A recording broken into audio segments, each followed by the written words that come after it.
somos uno en Jesús y enséñenos la palabra. Amén, amén, hermano Leo.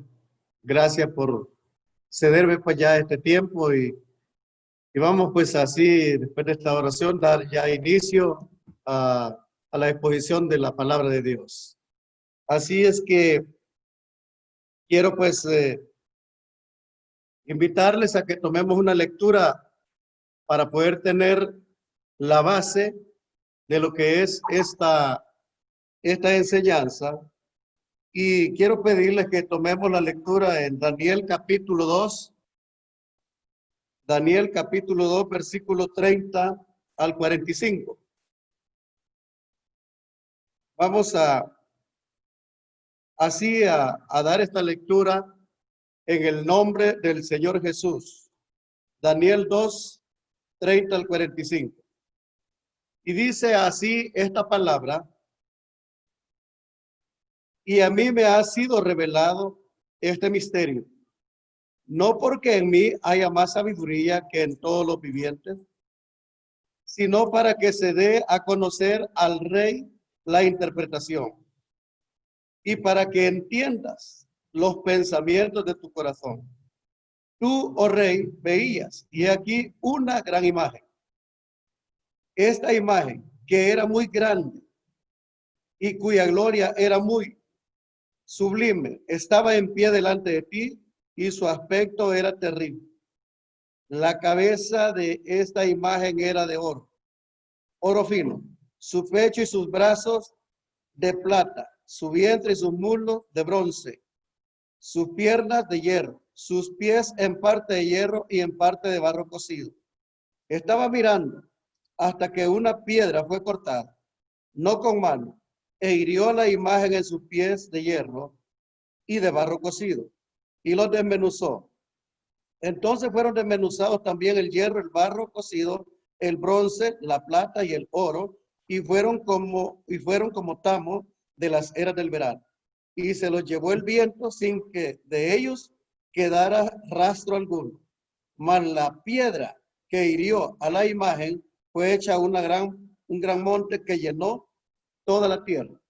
Este es el sueño. También la interpretación de él diremos en presencia del rey. Tú, oh rey, eres rey de reyes, porque el Dios del cielo te ha dado reino, poder, fuerza y majestad. Y donde quiera que habitan hijos de hombre, bestias del campo y aves del cielo, él los ha entregado en tu mano y te ha dado el dominio sobre todo. Tú eres aquella cabeza de oro, y después de ti se levantará otro reino inferior al tuyo, y luego un tercer reino de bronce, el cual dominará sobre toda la tierra. Y el cuarto reino será fuerte como hierro, y como el hierro desmenuza y rompe todas las cosas, desmenuzará y quebrantará todo. Y lo que viste de los pies y de los dedos, en parte de barro cocido de alfarero y en parte de hierro, será un reino dividido, mas habrá en él algo de la fuerza de hierro, así como viste hierro mezclado con barro cocido. Y por ser los dedos de los pies en parte de hierro y en parte de barro cocido, el reino será en parte fuerte y en parte frágil. Así como viste el hierro mezclado con barro, se mezclarán por medio de alianzas humanas, pero no se unirán el uno con el otro, como el hierro no se une, no se mezcla con el barro. Y en los días de estos reyes, el Dios del cielo levantará un reino que no será jamás destruido, ni será el reino dejado a otro pueblo.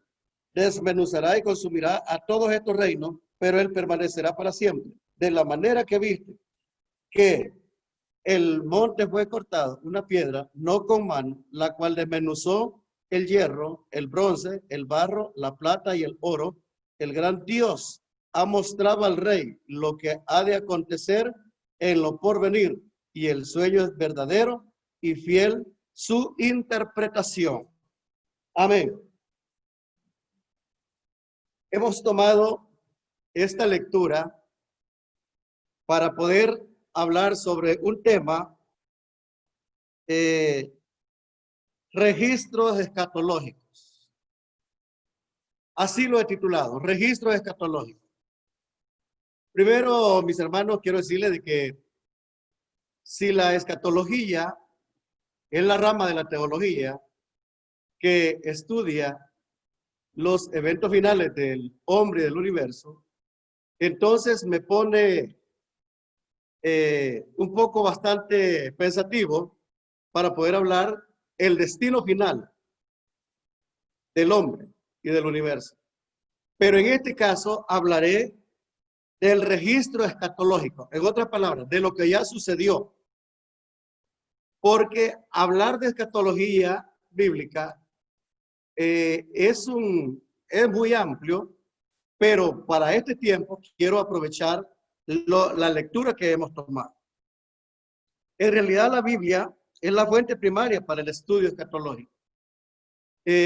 No podemos salirnos de ese marco de lo que realmente ya está. Los profetas han hablado. Los profetas dijeron las cosas en su tiempo como que se las estuvieran viviendo en ese momento, las cosas del futuro. Pero así fueron ellos. De esa forma es que hablaron y los cumplimientos son literales, no son figuras, como algunos pretenden decir que son figuras. Sin embargo, esto no es una figura, sino que el cumplimiento es literal. ¿Cómo puedo decir? Los asuntos y los eventos de la escatología son, por ejemplo, la vida después de la muerte. Para estudiar ese tema, la resurrección de los muertos, el arrebatamiento, la gran tribulación, el cielo y el lago de fuego, el regreso de Jesús, el milenio, el juicio final, cielo nuevo, la tierra nueva y la eternidad en gloria y la eternidad en condenación. De manera pues que es tan amplio como para poder hablar una sola cosa. Por eso es que mejor voy a hablar de los registros escatológicos, o sea, lo que la historia nos está narrando. Son dos herramientas por el momento que se pueden usar sin las cuales no podríamos comprender lo que es esta enseñanza, que es la historia y la cronología bíblica. Porque la historia nos va a hablar de los sucesos, de lo que ya pasó, y nos habla, y la cronología nos está hablando de los acontecimientos ya fechados, ya documentados. Entonces, entre estas dos herramientas, aunque hay más herramientas, pero solamente voy a hacer uso de estas dos nada más. Así es que la escatología estudia los eventos del pasado. Cuando digo que estudia los eventos del pasado, que en el tiempo que los profetas lo hicieron, esto fue cuestión del futuro. En aquel tiempo fue el futuro. Para nosotros en este tiempo es el pasado. Pero que existe, que hay registros, hay libros de historia y nuestro manual es la Biblia, de la cual nosotros podemos hablar de lo que ya aconteció. Por ejemplo, hablar de la estatua. Yo quiero poner esto.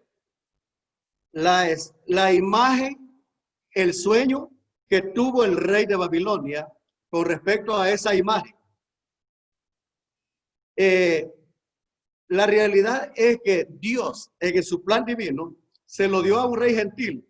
Las cosas que habrían de suceder, las cosas que habrán de suceder y las que ya sucedieron. En aquel tiempo sí era un futuro.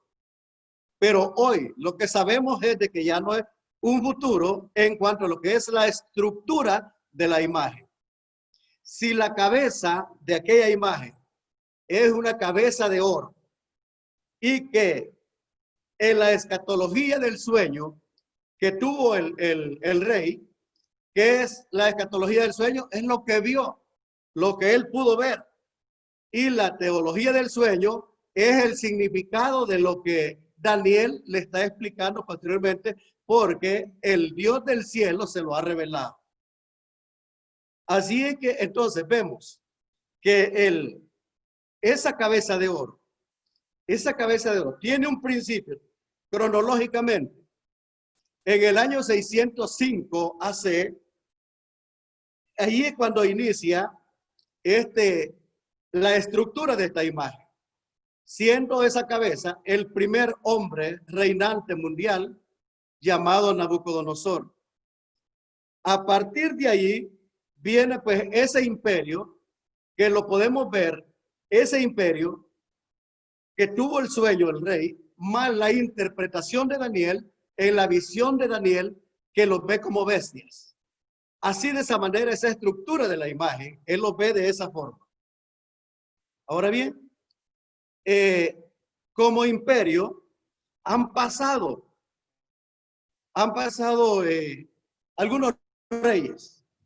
Por ejemplo, tenemos en lo que es Babilonia, el rey Nabucodonosor, y luego lo sucedió su hijo, Amel-Marduk.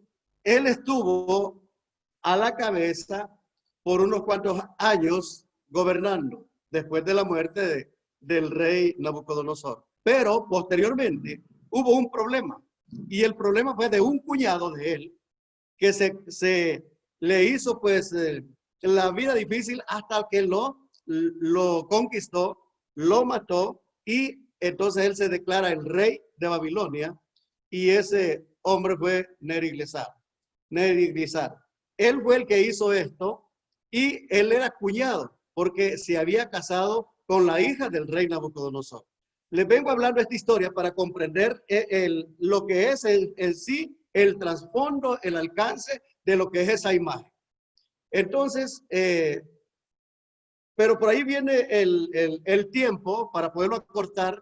Después de Neriglissar, tuvo un problema también, y fue que lo conquistó Nabónido, que también vino a ser el esposo de la viuda, porque murió Neriglissar, y o sea que fue Nabónido el que se encargó de hacer eso, y él es el que tiene el poder. Cuando el imperio de Babilonia cae, es porque este rey Nabónido había dejado como un corregente a su hijo Belsasar, mientras él andaba en asuntos de su gobierno por otras regiones, lo dejó ahí, y este hombre se le descontroló todo, que ahí fue la caída de ese reino, que fue en el año 539, donde entra el general o el rey de Persia llamado Ciro II, el que entra juntamente con Darío el Medo, y dos potencias que no eran muy sobresalientes en el tiempo, que eran el rey de Media y los Aqueménides. Entre estas alianzas fueron que atacaron a Babilonia y lo conquistaron en el año 539. Ahora, Ciro II era hijo de Cambises I, que el padre de él era Ciro I, y esa es la descendencia, hasta que Ciro II deja como rey de Babilonia a Darío el Medo, hijo de Asuero, que no tiene nada que ver con el Asuero que tenemos en la Biblia. Es un Asuero muy diferente, y es un Darío de Media y no un Darío de Persia, para poder comprender este Darío que queda como rey de Babilonia. Bueno, cayó la cabeza. Esa primera parte de la estructura de lo que es la imagen. Seguimos con lo que es los brazos y el pecho. Es el reino de Persia. Entonces, ese es de plata. Es el reino más rico de lo que ha sucedido en la historia. Y allí podemos ver entonces que este reino comenzó en el año 539 y cayó en el año 331 AC. En ese tiempo yo podría decirles, enumerarles todos los reyes que han venido, como el caso de hablar ya a la cabeza, el rey Ciro, después queda su hijo Esmerdi, pero por cuestiones así, siempre de política, cayó, y vino otro rey que ganó, y este es el rey Darío, y este es de la línea de los Aqueménides, hijo de Istaspe, y este es el que comienza este rey, y la descendencia de él es el rey Asuero, es Jerjes, y de Jerjes viene Artajerjes, y de Artajerjes viene Darío II, y viene Artajerjes II, pero de esa línea viene hasta llegar al año 331, a llegar al Darío III, que está representado dentro de la Biblia como el macho cabrío. Ahora bien, cayó el reino de Persia, cayó cuando Alejandro el Grande, como el tercer imperio de la estructura de la imagen, que puedo decir que es el vientre y los muslos, que son de bronce. Este es Alejandro Magno, el que toma la dirección y llega hasta el año 168. Alejandro muere muy joven. Y en la Biblia, pues, se ve como la bestia que tenía 4 alas. En su espalda y el lomo tenía 4 alas. Cuando este cuerno pequeño o este cuerno se rompió, era una juventud de este rey y quedó en manos de los 4 generales, de los cuales 2 de ellos son los más sobresalientes, que son el reino o sea, los Ptolomeos de Egipto y los Seleucidas de Siria. Entre eso es lo que nos narra todo el capítulo 11 del libro de Daniel. Ahora bien, si el tercer reino ha caído, entonces, o no es que cayó, sino que fue un trasiego que hubo. Porque ahí comenzó a meter ya las manos aquel hombre conocido, Julio César de Roma. Y este se fue a acomodar a Siria y le dieron cabida a un Aníbal por allí. Y este fue uno de los principios de que Roma comenzó a atacar hasta que lo absorbió todo. Y ahora, la estructura de la imagen es que las piernas de hierro, empezamos a ver esas piernas de hierro. Si es del 168, han venido las historias, las revueltas, pero toma forma a partir del rey llamado Augusto César. Eso fue en el año 14, en el año 27 AC, hasta el año 14 de la era común.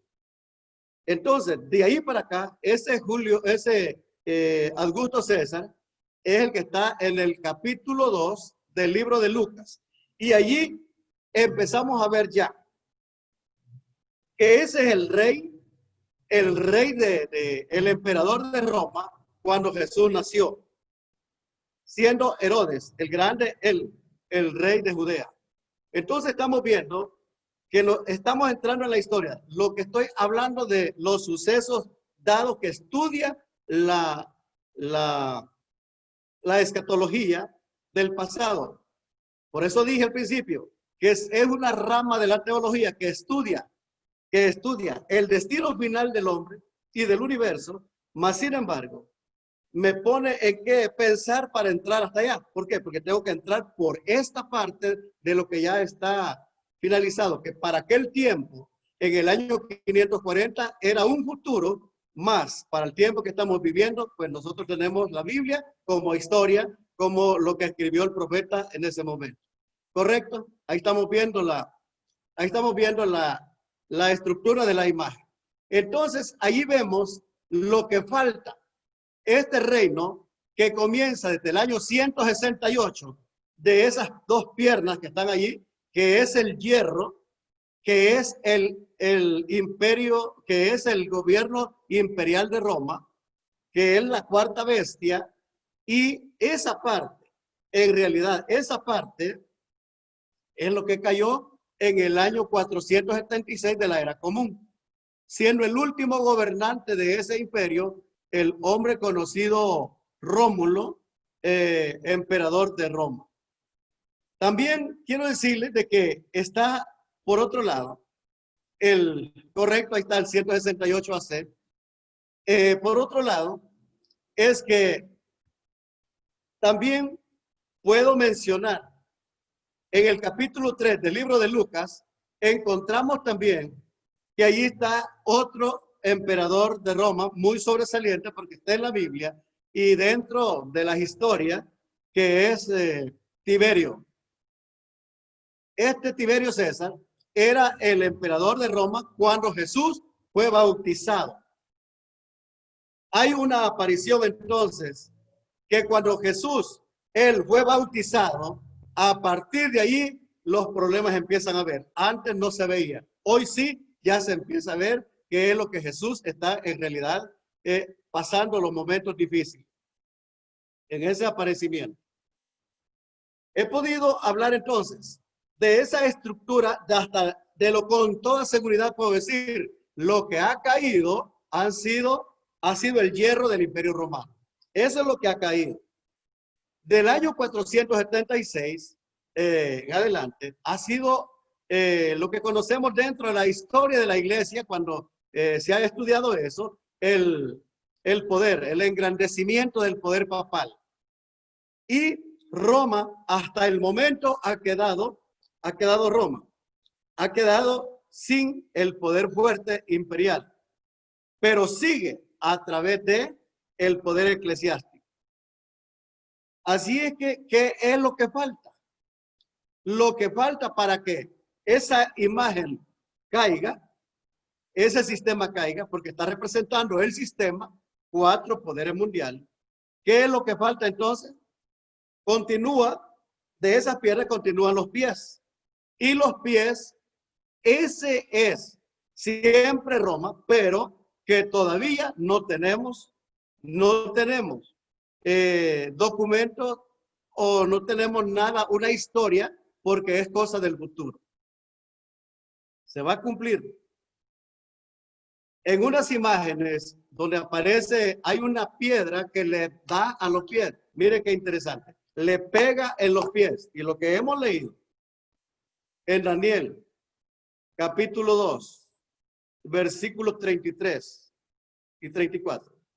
Y cuando vemos Daniel 2, 44 y 45, vemos que ese sistema termina. Cuando estamos en el 45 dice, y en los días de estos reyes, el Dios del cielo levantará un reino que no será nunca más destruido ni será dejado a nadie más. De modo que la materia en sí es grande, es bastante.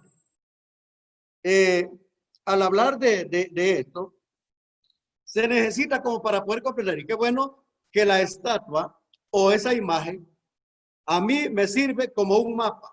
Como estudiante de la Biblia, me sirve como un mapa para caminar por las historias. Gracias, estoy viendo allí esa piedra que viene, que es cortada no con manos de hombre. Y esa piedra destruye el sistema. Y eso es lo que falta. ¿Cuándo va a ser? No hay fecha porque es del futuro. Pero en los pensamientos, en lo que la palabra de Dios dice, que va a destruirlo, lo va a desmenuzar, esto quiere decir, este sistema político, económico y eclesiástico, esa piedra lo destruye. ¿Y esto dónde lo podemos ver? En el capítulo 19 del Apocalipsis. Cuando estamos en el versículo 11, vemos que vi el cielo abierto.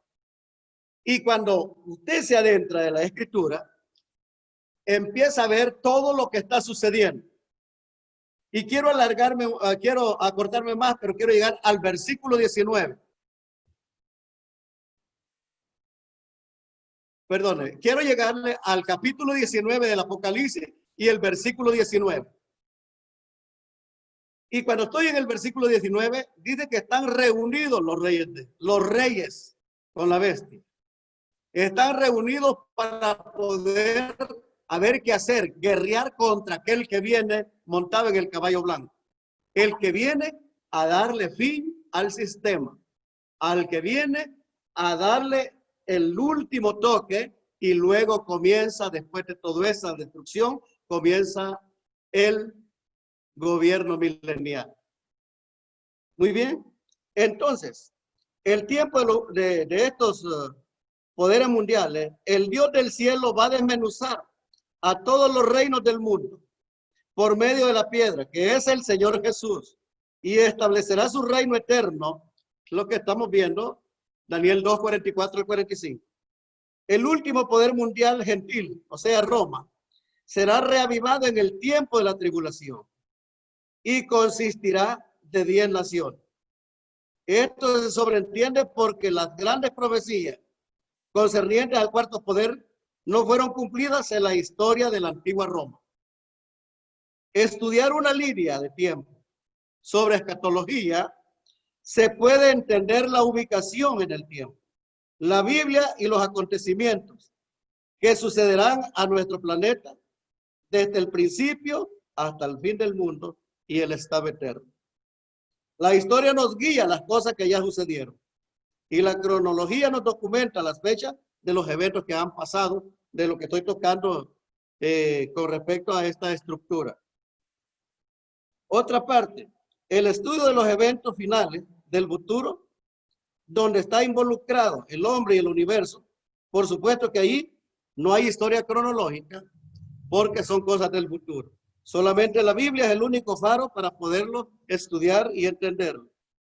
Por ejemplo, la 70ª semana de la profecía de Daniel, no hay historia cronológica hasta el momento, porque es un evento del futuro.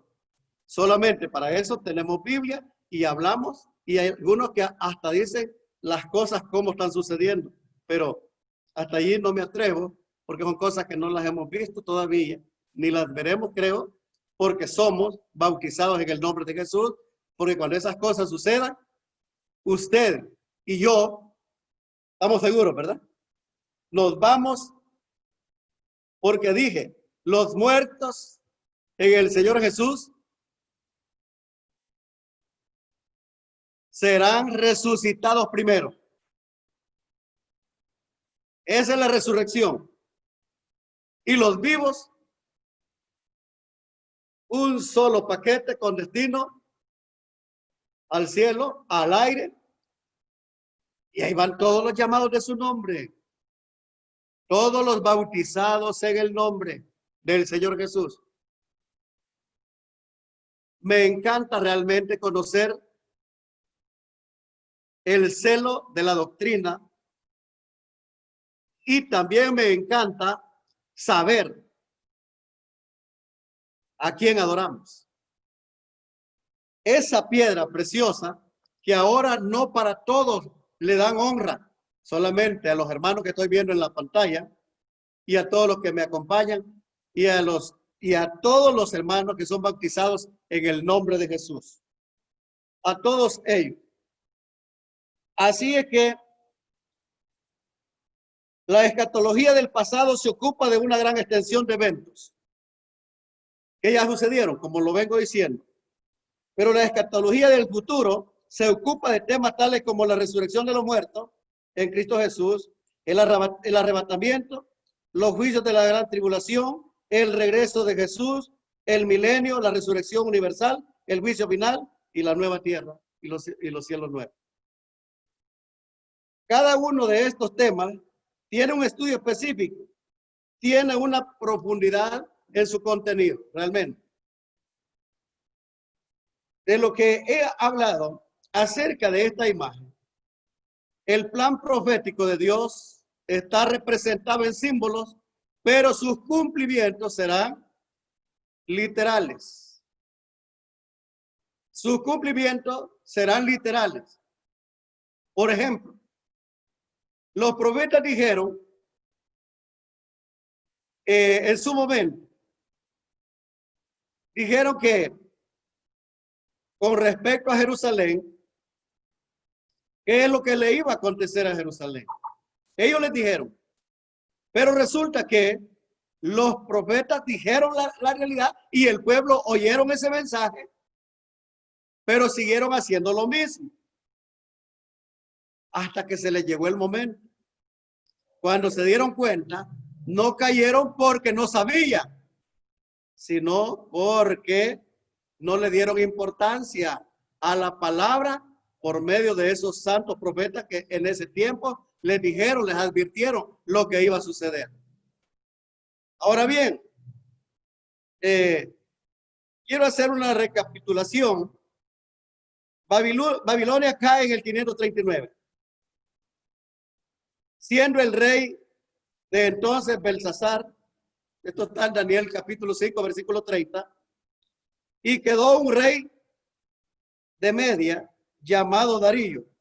Esto está en Daniel 5:31. El conquistador es Ciro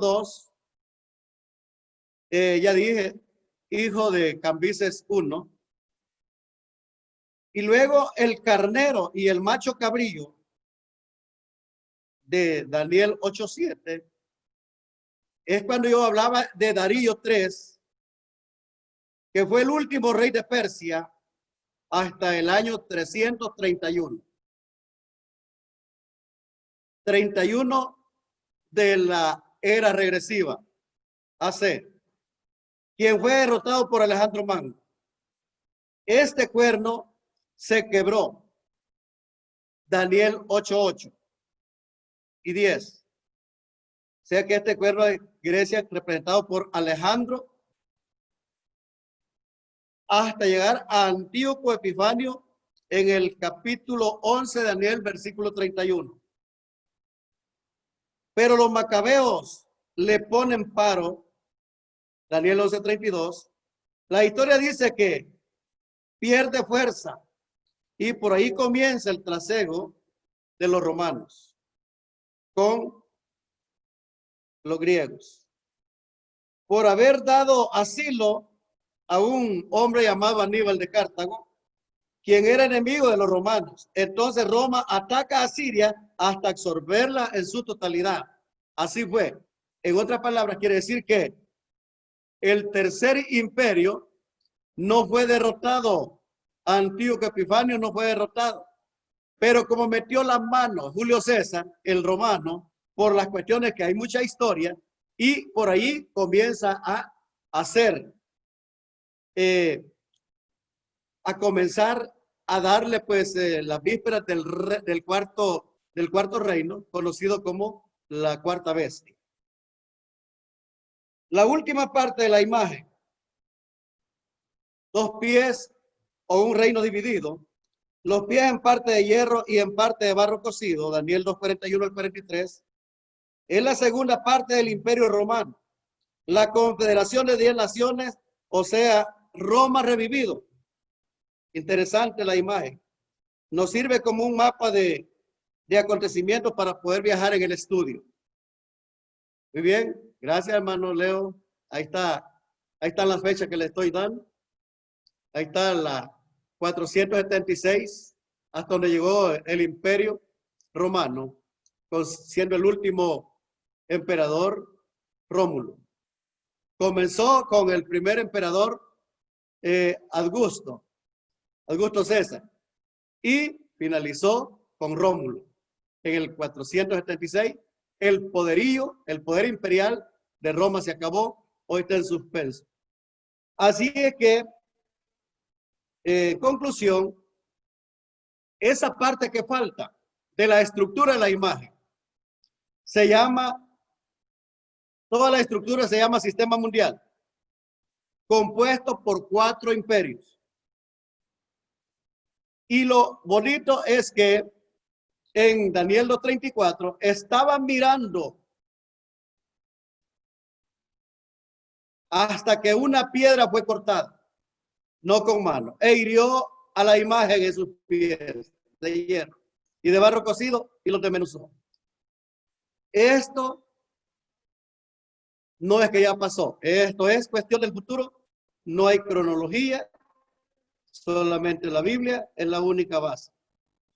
Entonces, ¿hasta qué parte de la imagen se ha cumplido? Con seguridad se ha cumplido hasta las piedras de hierro. Los pies están pendientes todavía. Y de eso hay muchos libros acerca de esos pies que están pendientes. Y en esta parte es donde podemos ver Daniel 9:26, que dice, y después de las 62 semanas, se quitará la vida al Mesías, mas no por sí. Y el pueblo de un príncipe que ha de venir destruirá la ciudad y el santuario. No quedará piedra sobre piedra. Eso dice Marcos 13:2. Esta profecía fue cumplida en el año 70 porque Tito era el hijo de Vespasiano. Vespasiano es el emperador en su momento. La historia dice que Vespasiano andaba en una gira, por cuestiones de su gobierno, y dejó a su hijo mientras él andaba por allá. Y resulta que en ese espacio, Tito con el ejército entraron a la ciudad de Jerusalén. Destruyeron todo. El Señor Jesús lo dijo que no iba a quedar piedra sobre piedra. Y esta profecía se cumple en el año 70. Cuando Daniel 9:26 dice, y el pueblo de un príncipe, o sea, el pueblo de Roma y el príncipe, porque el papá, el verdadero rey que está de turno, era Vespasiano. Tito era el corregente. Pero resulta que como lo dejó ahí gobernando, mientras él anda por otros asuntos de su gobierno, cuando él regresa, Jerusalén estaba destruida como un cumplimiento de lo que es la profecía, como lo que el Señor lo había dicho. Así es que el santuario destruido, esto es importante realmente cuando hablamos del templo. El templo que construyó Salomón. Ese templo fue derribado, fue incendiado, la ciudad, por el rey de Babilonia. Y se lo llevó cautivo, estuvieron 70 años en la cautividad. Y lo que veo es que el profeta Daniel, cuando habla de la estructura de esta imagen, no está hablando del reino de Israel o Israel como reino del norte, sino que todo enfoca a Judá, a Jerusalén, a un pueblo judío, porque el reino del norte había caído en el año 721, siendo el último rey de Israel, el rey Oseas, cuando era realmente profeta de ese lugar del reino del norte, era profeta Oseas, Amós y Oseas, y contemporáneamente en el sur estaba Isaías y Miqueas. En realidad, por eso es que la estructura de la imagen solamente es de Judá para acá. Israel ya había sido conquistado. Estoy hablando de dos reinos, que es la profecía de Ezequiel en el capítulo 37. Quiero también decirle que ese templo fue también derribado y incendiada la ciudad, pero al regreso es reconstruido. Cuando el rey de Persia dio la orden, porque así estaba establecido, y él mismo lo dice, cuando usted está en Esdras capítulo 1, versículo 1 al 4, se ve la misión de reconstruir ese templo. Importante, ¿va? Ese templo. En el año 520, en el tiempo de en el tiempo de Darío I, en ese tiempo, que era el segundo año del rey Darío, en ese tiempo, él continuó con la orden que había dado el rey Ciro para que fuera reconstruida la casa de Dios. Y en el sexto año del rey Darío, que es el año 516, el templo fue finalizado, fue construido, reconstruido. Estamos ahí en Esdras 5:16. También puedo decirle que ese templo ya remodelado es el templo que le dio más estilo el rey Herodes, es el templo donde entró Jesús. Es el templo en el tiempo de Jesús. Y ese es el templo que fue destruido por el hijo de Vespasiano, emperador de Roma. Y ahora no hay templo. Y esto es la historia. No hay templo. Pero al hablar de que va a haber un templo que se va a reconstruir, eso va a ser, y por el momento será muy difícil, por el momento. Porque ustedes, mis hermanos, saben qué es lo que está construido. ¿Qué es lo que está construido? Donde era, ahí en Monte Moria, donde era, donde estaba el templo. ¿Qué es lo que hay ahora ahí? Hay una propiedad de los árabes. Pero como va a venir el tiempo de paz, las alianzas, los acuerdos, se va a reconstruir. Y ese templo es interesante porque hay alguien que entra a ese templo. Quiere decir que hoy no hay templo, pero en ese tiempo va a haber un templo. Por eso le digo que es bien interesante ir agarrando todo esto de la historia en estos estudios cronológicos de lo que concierne a la escatología, hablando del pasado.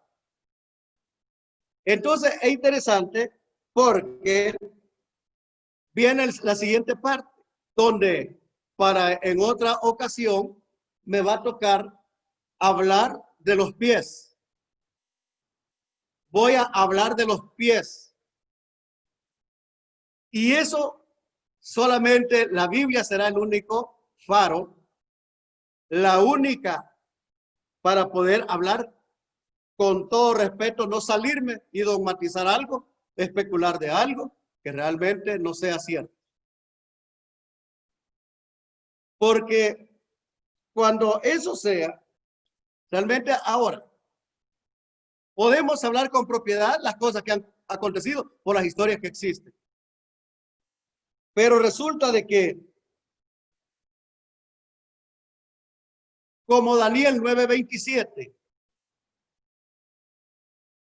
es para el futuro, entonces allí de Daniel 9:27 vamos a tocar lo que van a ser los pies en el siguiente exposición que tenga el próximo lunes, para poder ampliar allí, donde ya no vamos a tocar este pasado, sino que vamos a tocar nomás esos pies, las cosas que van a suceder,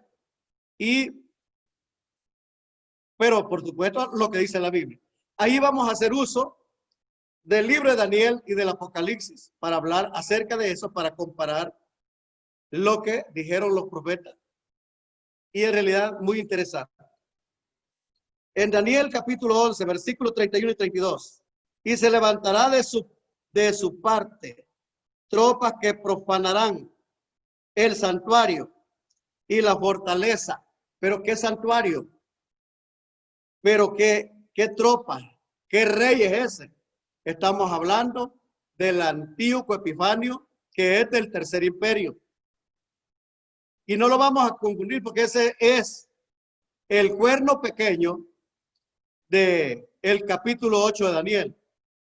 Porque el cuerno pequeño del capítulo 7 de Daniel es el anticristo, pero el cuerno pequeño del capítulo 8 de Daniel es Antíoco Epifanio. Y dice ahí Daniel 11:32, porque de Daniel 11:36 en adelante ya es el desarrollo o el papel del anticristo. En otra palabra, que el Tercer Imperio llega hasta Daniel 11:35. Y ahí donde vemos en el versículo 31 y 32, y se levantará de su parte tropas que profanarán el santuario y la fortaleza, y quitará el continuo sacrificio, y pondrá la abominación desoladora, y este personaje es Antíoco. En el versículo 32 dice, con lisonjas seducirá a los violadores del pacto, mas el pueblo que conoce a su Dios se esforzará y actuará. Estos son los macabeos. Así es que para el anticristo no se conoce su nombre porque es cosa del futuro. se ve en Daniel 11:36 en adelante, porque lo determinado se cumplirá. Según la Tesalonicenses 2:3 y 4:8, Apocalipsis 13:5 al 6. Y vemos que en el versículo 37 dice, del Dios de sus padres, o sea, Daniel 11:37. Por eso vemos que el anticristo, su trabajo, ¿dónde va a estar? Él se mueve, pero va a estar más que todo en las regiones orientales. Que es un hombre gentil con sangre judía. Claro, porque aquí dice, en Daniel 11:37, dice, del Dios de sus padres no hará caso. ¿Y el Dios de sus padres quién era? El Dios que hizo los cielos y la tierra. Pero él no hará caso de ese Dios. El Dios que adoraron el remanente fiel de Israel. Aquí se ve que es un israelita romano. Y plantará las tiendas de su palacio entre los mares y el monte glorioso y santo. Se está refiriendo a Jerusalén, el monte glorioso. Mas llegará a su fin y no tendrá quien le ayude. Estoy en el capítulo 19 de Apocalipsis, el versículo 20. Ahí va a ver usted que en el 19 se están reuniendo para poder atacar, para pelear con aquel que viene, con su ejército vestido de blanco. En esa preparación que ellos están haciendo, cuando sienten, el versículo 20 dice que la bestia y el falso profeta fueron arrestados, apresados y lanzados al lago que arde con fuego y azufre. Y del lago de fuego no sale nadie. El que llegó a entrar ahí no vuelve a salir. Ahí se quedará, ahí se quedó. Hoy, no solamente es para ellos. El lago de fuego en este momento, con toda seguridad, no está ocupado por nadie. Pero va a venir el tiempo cuando la imagen es destruida, está indicando que el Rey de Reyes y Señor de Señores, que su nombre es Jesús, toma su lugar y esta clase de imperio finaliza y ya no habrá más. Todo es lanzado al lago de fuego. Y me voy quedando hasta ahí, porque lo que sigue de los pies será en la siguiente exposición. Mis amados, hasta aquí los dejo. Si hay alguna pregunta, porque realmente yo sé que cualquiera de ustedes manejan estos estudios y algo podría ser que no coincidimos, pero estamos aquí para poder aprender de usted y yo poder explicar algo que yo entiendo. Si hay alguna pregunta. Amén, pastor. Bueno, primero que todo, muchas gracias, pastor Tomás, por la enseñanza. Creo que nos ha dejado con mucho deseo de volver a oírla y sobre todo de escuchar lo que se viene. Así que si algún pastor en este momento desea hacer alguna pregunta, levanta su mano, por favor, y se le da participación en este instante. O si no quiere preguntar, quiere tal vez acotar algo o colocar un poquito más de su conocimiento, también lo puede hacer en este momento, en el nombre del Señor.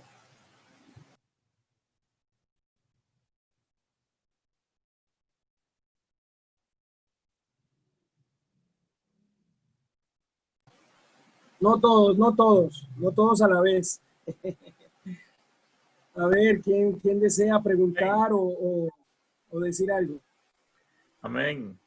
La pregunta, bueno, yo estoy aprendiendo. Yo, pues, lo que sé nada más que había una estatua ahí, ¿verdad? Y para eso estoy aquí, para aprender, porque yo sé que hay alguien que ya se quemó más las pestañas y yo apenas comienzo. Y gracias, pastor, por lo que nos ha ido, como dijo alguien por ahí, deschirajándolos, descifrándolos, todo eso. Y Está interesante. Ahora mi pregunta sería, o digo yo, pues como le digo, estoy aprendiendo. Tal vez se oiga hasta tonta la pregunta, pero ¿por qué tuvo que ser en ese tiempo de Nabucodonosor? ¿Fue porque en ese tiempo Daniel era el indicado para esa profecía o era porque por el rey? Porque pues, me pongo a pensar, si Jesucristo venía por la descendencia de David, ¿por qué no fue en el tiempo de David, verdad? No sé si tendrá lógica lo que yo pregunto. Está bien, hermano. Con respecto a la pregunta, cuando dice la descendencia de David, sí, esa es la línea de Judá. Pero también, ¿por qué Nabucodonosor? Porque hay una palabra que Jesús dijo, el tiempo de los gentiles. Y el tiempo de los gentiles comienza en el año 605 con la toma del poder del primer imperio que está estructurado en la imagen, porque ya todo Israel, las 10 tribus ya no están, sino 2 tribus. Por eso es que se refiere, el tiempo de los gentiles comienza el año, el año 605. Del año 605 hasta el año 586, que hasta allí es donde Nabucodonosor o el imperio, más que todo Babilonia, hacen los estragos con lo que es la ciudad, el templo, los palacios, y se llevan a toda esta gente. Porque en el plan divino de Dios, ¿por qué? Para complementar, ¿por qué tuvo que haber sido Nabucodonosor? Porque ahora comienza un poder mundial compuesto de otros posteriores y no tiene más, ¿cómo puedo decir? Más israelitas, sino solamente judíos. Y ese es el tiempo de los gentiles, que solamente se tuvo que ver con Jerusalén y no con Samaria. Entonces, ¿por qué Nabucodonosor? Porque ese hombre estaba interesado. Y en el plan divino de Dios, le voy a leer 2 versículos de Daniel capítulo 2 y el versículo 28 y 29. Dice, pero hay un Dios en los cielos, el cual revela los misterios, y él ha hecho saber al rey Nabucodonosor lo que ha de acontecer en los postreros días. Y aquí tu sueño. Y ahí va la explicación. Y las visiones que has tenido en tu cama. Se lo explica en el 29. Estando tú, oh rey, en cama, te vinieron pensamientos por saber lo que había de ser en lo porvenir. Lo que había de ser en lo porvenir. Y el que revela los misterios te mostró lo que ha de ser. Entonces, esa es la cabeza para que se vea el plan divino del Señor. Entonces voy a leerle también el versículo 45, Daniel 2:45. De la manera que vistes que del monte fue cortada una piedra, no con mano, la cual desmenuzó el hierro, el bronce, el barro, la plata y el oro, el gran Dios ha mostrado al rey, o sea, Nabucodonosor, lo que ha de acontecer en lo porvenir. Por eso es que esa imagen, Nabucodonosor está a la cabeza, para que de allí para allá comienza la historia, para que se dé cuenta que el pueblo judío lo saca para que se cumpla la palabra que el Señor dijo, que iban a trabajar 6 años más el 7º año lo iban a descansar, como ellos no quisieron descansar. Entonces tuvieron que perder el templo, los palacios y ir a vivir 70 años en Babilonia. Así que por eso es que Nabucodonosor es el que inicia ese sistema que se relaciona con el pueblo judío. Eso sería, hermano. Wow, excelente, excelente. Poderosa esa respuesta, pastor, de verdad. Es muy interesante ver que Dios no hace acepción de persona, sino que cuando el ser humano se preocupa por conocer, porque la pregunta del hermano Juan Carlos, yo también la tenía en mente, o sea, ¿por qué un gentil? ¿Por qué no un judío? ¿Por qué no un israelita? ¿Por qué un gentil? Pero es que los israelitas estaban en otro cuento. En cambio, él sí estaba preocupado por conocer las cosas del futuro. Es increíble, es poderoso, porque si nosotros nos metemos a querer conocer más del Señor, Dios nos va a revelar y Dios nos va a enseñar. Es grande. Recibo esa palabra, pastor. Recibo esa palabra. ¿Alguien más desea preguntar algo, compartir algo? Pregunten para que salgan cosas nuevas, mis hermanos. Hermano John Hernández, yo lo veo que está por ahí rebuscando algo. A ver, suéltelo, suéltelo sin miedo, mi pastor. Dios les bendiga. Amén. Amén. Bueno, los saludo a todos. Qué grato es poder estar otra vez compartiendo la palabra. No, dudas tengo muchas, inquietudes muchísimas, pero quisiera de pronto así más bien por encimita tocar alguna cosa. Tocante a la pregunta que hacía el hermano Carlos, ¿por qué Nabucodonosor? Cuando vemos nosotros en el capítulo 4 de Daniel, que era el imperio babilónico, era uno de los imperios más fuertes. Entonces, allí tanto de que el imperio se describe como un gran árbol al cual venían muchas de las aves, hablándose de una forma, ah, esto, pudiésemos decir, de una forma simbólica, y cómo, quiénes eran las aves, los demás reinos que acudían bajo la sombra o bajo la protección del imperio babilónico. Esto llevó a que Nabucodonosor se enalteciera.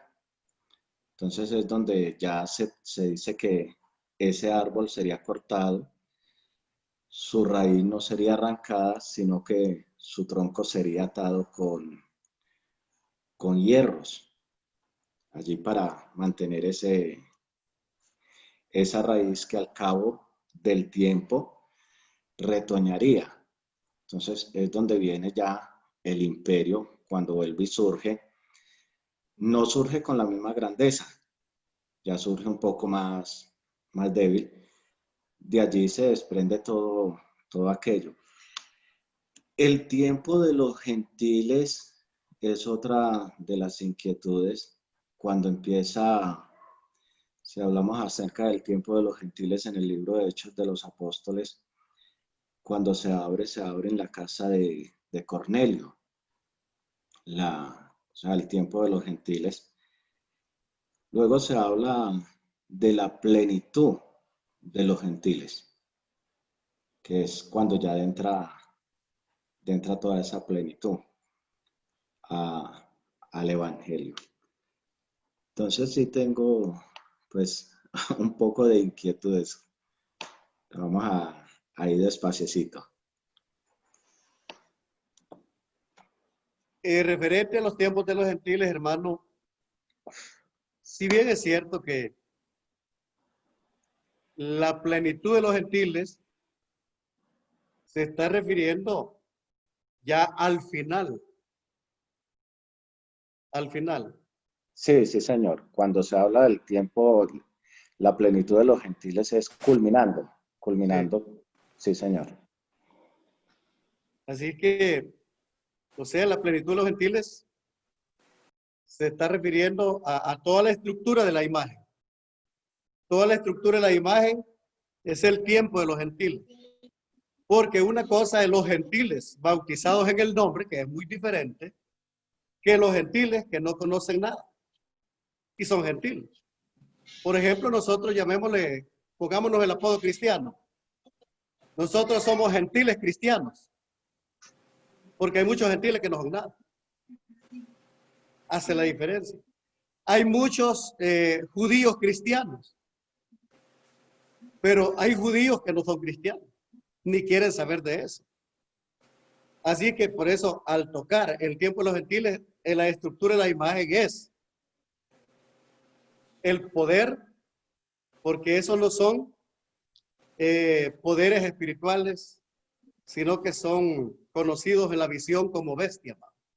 Aunque dentro de todo, dentro de todo, no todos, podríamos decir, han sido malos en esa expresión, porque Nabucodonosor es el hombre que después de lo que usted citaba del el árbol, el engrandecimiento de él, pero que le manda que lo corte, pero que queden las raíces, indicando para el futuro que todavía ese poder gentil tiene que estar hasta el día que el verdadero rey, el rey de reyes, venga y los aparte, los desmenuce. Ese sistema ya no continúa. Así es que, pero no era malo Nabucodonosor, porque Nabucodonosor es el que tiene la expresión. Daniel capítulo 4,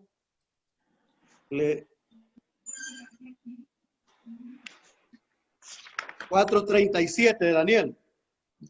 Ahora yo, Nabucodonosor, alabo, engrandezco y glorifico al Rey del cielo, porque todas sus obras son verdaderas y sus caminos justos, y él puede humillar a los que andan con soberbia, porque él ya había pasado la experiencia. Así que, pero si vamos a ver el hijo de él o el nieto de él, que es Belsasar, ese no tenía ningún temor de eso. Sin embargo, lo que estaba haciendo es una osadía. Así es que, si hablamos del imperio segundo, del segundo imperio, Ciro es, como dijo el profeta Isaías, Ciro es mi pastor. Como lo escribió Esdras. Y también en el libro segundo de Crónicas 36. A mí me ha dado, el Dios del cielo me ha dado todos los poderes. Y ese hombre es el que ordena y el que contempla para darle la salida al pueblo judío, no al pueblo de Israel, sino al pueblo judío, para que vayan a reconstruir y seguir a restablecer la fiesta. Así que por ahí anda hablando del tiempo de los gentiles, hermano. Sí, la inquietud es que cuando se habla allí acerca de la estatua y de todas sus partes, se habla de imperios. Entonces, existe esa inquietud, porque allí se hablan de esos reinos. Cada reino es destruido en su debido tiempo. De ahí,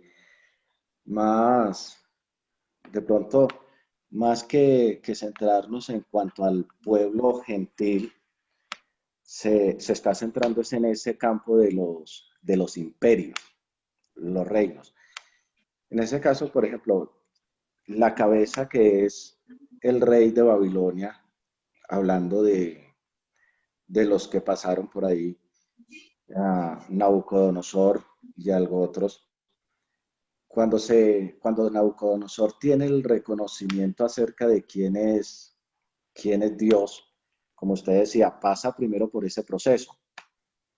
Entonces, ese proceso lo lleva no solamente a él como rey, sino a otros reyes, a otros más reyes, los lleva a reconocer. Si vemos nosotros, en el caso de Nabucodonosor, tiene dos reconocimientos. Uno que reconoce, pero no se no se convierte. O sea, aunque reconoce la grandeza de Dios que sucede antes, cuando hay un suceso, entonces él reconoce que Dios lo hace, todo, pero no lo reconoce como su Dios. Simplemente reconoce, Dios tiene dominio, Dios tiene poder. Tal. Después de que llega a este otro proceso, donde ya, o sea, hay un trato con él más fuerte, que es donde él se levanta a mirar su imperio y ya dice, no soy yo, Nabucodonosor, quien hice todo esto, no fueron mis manos quien construyó este grande imperio. Dice la Biblia, aún no había terminado de hablar cuando se convirtió o perdió su sentido, su razón, y es donde es desterrado. Y entonces ya, bueno, conocemos la historia, se va con las bestias del campo, se baña con el rocío del cielo, la transformación que tiene. Y dice que en el momento ya donde su razón, donde él reconoce, su razón le es de vuelta. Entonces, allí empieza ese proceso. Usted citaba algo de el rey Ciro. Cuando nosotros miramos en Daniel, esto en Ezequiel precisamente,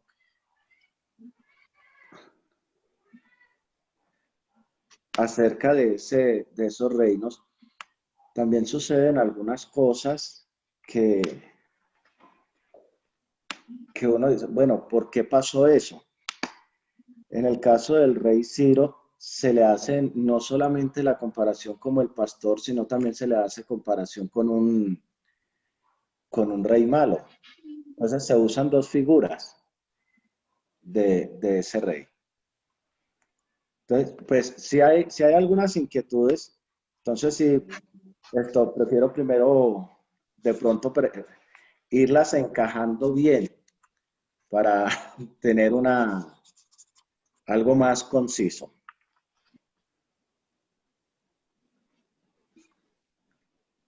Sí, con respecto a lo primero de Nabucodonosor, ya lo explicó usted, por qué llegó a exaltar a Dios, porque él mismo reconoció, él dijo, todos los hombres en la tierra son como nada. El Señor hace como Él quiere y no hay quien le diga, ¿qué haces? Pero no tenemos, en realidad yo respeto ahí esta posición, pero no tengo Biblia como para poder decir si Él se arrepintió o no se arrepintió, qué es lo que hizo. Solamente que después de todo lo que pasó, Él tiene las palabras como todo lo que es el capítulo 4. Con respecto a Ciro, es el hombre que Dios tiene para encabezar. Como dice Isaías 44, 28, ¿qué dice de Ciro? Él es mi pastor y cumplirá todo lo que yo quiero. Al decir a Jerusalén, será edificada y el templo será fundado. 45:1, así dijo el Señor a su ungido, a Ciro, al cual tomé yo por su mano derecha, para sujetar naciones delante de él y desatar lomos de reyes, para abrir delante de él puertas y las puertas no se cerrarán. O sea, que como quiera que sea, lo que nos está dando a conocer la palabra es que en el plan de Dios, Él usa para que las cosas se cumplan como Él lo tiene en sus proyecciones. Así que, pero si vemos los demás reinos, demás imperios, cuando vemos el cuarto imperio, ninguno se mira que exalte o dé alguna palabra de aliento. Por ahí estamos, hermano. Amén, amén. Yo tengo que aportar algo de lo que dice el hermano John y a la vez preguntar, sino que está lloviendo mucho acá en San Miguel, estamos en frío. Pero lo que pasa es que confundimos, o no sé, en mi mente, y ahí viene la pregunta, Nosotros somos gentiles, se nos puede llamar gentiles porque Efesios 2 nos habla de que dos pueblos hizo uno. Y el apóstol Pablo dice, ya no hay judío ni griego. O sea, yo, por eso hago la pregunta, considero que no somos gentiles ya, porque la expresión gentil significa alguien que está apartado de Dios, que no tiene conocimiento de Dios, que no tiene la ciudadanía de Dios. Entonces, cuando yo entiendo que cuando el pastor dice que con Nabucodonosor empezó los tiempos de los gentiles, el tiempo de los gentiles, es porque fueron los gentiles que fueron protagonistas como imperio. Y en Lucas, capítulo 21, verso 24, en las señales del fin, dice el Señor Jesús, aquí leyendo la versión Código Real, dice en el verso 24, y caerá a filo de espada y serán llevados al exilio entre todas las naciones, y Jerusalén vendrá bajo dominio goyín, o sea, dominio gentil, hasta que se cumple el tiempo dado a ellos. Y la versión tradicional que tenemos de Reina Valera dice, y caerá a filo de espada y serán llevados cautivos a todas las naciones, y Jerusalén será hollada por los gentiles hasta que los tiempos de los gentiles se cumplan. Entonces yo siento o entiendo que lo que nos enseñó el hermano Tomás, cuando dice que comenzó el tiempo de los gentiles, no se está refiriendo a la iglesia, no se está refiriendo a nosotros como iglesia, que no éramos judíos, sino gentiles, y ahorita somos iglesia, sino que está refiriendo al pueblo que no conocía a Dios, que no tenía nada que ver con la ciudadanía de Dios, y empezó a gobernar esos imperios, ¿sí? Y empezó a gobernar sobre Jerusalén, sobre el pueblo de Dios, empezaron a gobernar. Los tomaron cautivos, se llevaron los príncipes. Entonces, mi pregunta ahí, porque yo he conocido pastores que decimos, somos gentiles, nosotros somos los gentiles, pero realmente se diría así o no somos gentiles. Para mí no. ¿Qué dice hermano Tomás? ¿Somos gentiles o no lo somos? En realidad, entramos en, quizás sería un estudio que da una exposición muy aparte por lo largo, por lo profundo que es, con referencia a Efesios 2:11. En otro tiempo vosotros los gentiles estabas lejos, apartados de los pactos, no tenían ningún derecho, mas ahora os habéis hecho cercanos. Y ya dice por qué, ¿verdad? Así que con respecto al decir que no somos gentiles, pues ahí tenemos Romanos 2:29. Y ahí puede ver que no es judío el que lo es en lo exterior, sino el que lo es en el interior. Porque la circuncisión hecha a mano, y eso los hacía o los hace, pero la realidad es que los que somos circuncidados internamente, dice, así que ya no es judío el que lo es en lo exterior, sino, pero es en el sentido espiritual. Así es que cuando yo decía gentiles cristianos, es porque somos ex gentiles. Ahora somos el cuerpo del Señor Jesús. Pero lo dije como gentiles cristianos, así como hay judíos, como hay algunos rabinos que son bautizados en el nombre de Jesús y otros que dan otra explicación. Para eso, pues, habría que estudiar o habría que ir de nuevo a la hermenéutica, al exégesis, para poder llevar el regionalismo, la cultura de cada uno de los estados para podernos acercar, porque nosotros aquí conocemos el entorno y mi lenguaje, hermano Leo, si yo le digo en mi lenguaje, hay palabras que usted dice, bueno, eso que quiso, alguien escribió Malacate y usted preguntó qué es eso, Malacate, y alguien le dio la explicación.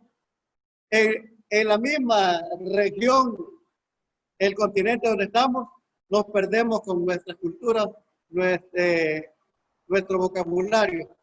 Pero por ahí andamos, hermanos, así que adelante. Amén, amén, excelente, gloria a Dios. El hermano Jesús, hermano Alfonsito, levantó la mano, active el micrófono, por favor. Dios les bendiga, gracias. quería solo acotar algo. La Biblia nos dice que la ley es sombra de lo que habría de venir. Con respecto a ello, es bueno saber cómo meternos en ese espectro y entender que con respecto a Nabucodonosor, digamos que inicia el tiempo de los gentiles con los imperios, porque a la vez fue el primer imperio, el primer gobierno que penetró a Israel y lo gobernó, así haya sido contra su voluntad. Y como sombra de lo que habría de venir, a nosotros, los gentiles, se nos permitió y se nos dio acceso ya no al Israel terrenal, sino al nuevo Israel, al Israel espiritual. Y por eso somos injertados en la simiente santa. Y ahora nosotros somos, como dijo Leo, y en lo que me identifico completamente, somos judíos o israelitas, pero espiritualmente hablando, ya no humanamente como ellos. Ahora somos el pueblo adquirido por Dios a precio de sangre. Anteriormente en Israel era el pueblo de Dios creado para que publicara sus alabanzas. Ahora nosotros no solamente publicamos sus alabanzas, sino que somos su pueblo adquirido y a precio de sangre y con categoría de hijos.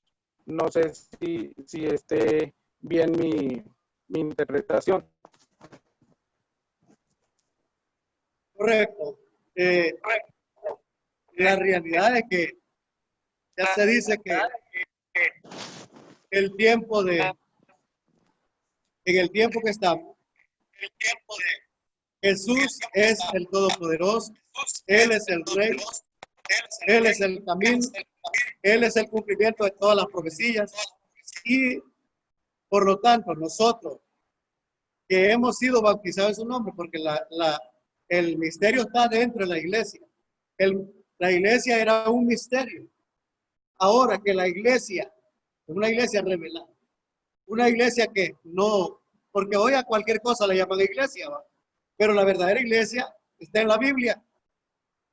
¿Dónde comenzó?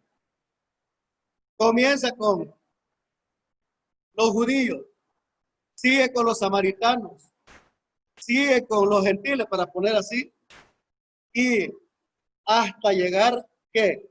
A ser un nuevo pueblo. Pueblo para, como dijo el Señor en Hechos 9:15, y dijo ahí, ven, porque instrumento escogido me es este, para llevar mi nombre a los gentiles, a los reyes y a la casa de Israel. Entonces, mire, Israel es por último. Israel es por último. Primero los gentiles. Eso dice Hechos 9:15. Después a los reyes y por último a la casa de Israel. Entonces, el papel y la gracia es que como en Jesús se cumple todo aquello, si Israel fue a buscar el pan, el maná para ir a comer sin conocer, y ellos preguntaron, ¿qué es esto? Más ahora, ese maná que ellos preguntaron, ¿qué es? Nosotros lo conocemos. Se llama Jesús. Así que estamos bien, hermano. Aleluya, gloria a Dios, gloria a Dios. Excelente. Y pastores, vamos a dejar para la próxima, dejemos un poquito para la próxima, ¿les parece? Yo creo que esto está muy bueno y lo que se viene es algo grande, porque estoy que pregunto ya cosas de los pies, ya estoy preguntando con ganas de preguntar cosas de los pies, pero ya el pastor nos dijo que para la próxima nos iba a seguir enseñando. No sé si comentar algo antes de terminar, si no le vamos a pedir al hermano Ros